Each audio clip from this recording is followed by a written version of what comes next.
Rajampet TDP incharge పదవి ఆ party జిల్లా అధ్యక్షుడు జగన్మోహన్ రాజును వరించింది. దీంతో రాజంపేట నియోజకవర్గ వ్యాప్తంగా తెలుగు తమ్ముళ్లు సంబరాలు చేసుకుంటున్నారు. చాలా కాలంగా రాజంపేట టీడీపీ పార్టీ ఇన్ఛార్జి పదవి కోసం ఆ పార్టీ నేతలు పోటీ పడ్డారు. ఇక్కడ ఎమ్మెల్యేగా పోటీ చేసి ఓడిపోయిన సుగవాసి బాలసుబ్రహ్మణ్యం తనకి ఇన్ఛార్జి పదవి ఇవ్వకపోవడంతో ఆయన వైసీపీలో చేరారు. మరోవైపు ఇన్ఛార్జి పదవి కోసం మాజీ ఎమ్మెల్సీ బత్యాల చెంగల్ రాయల్, మేడ విజయశేఖర్ రెడ్డితో పాటు మరికొందరు పేర్లు వినిపించాయి.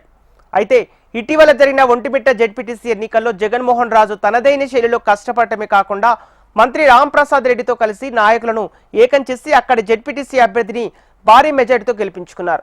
దీంతో చంద్రబాబు జగన్మోహన్ రాజును రాజంపేట టీడీపీ పార్టీ ఇన్ఛార్జిగా నియమిస్తూ ప్రకటించారు.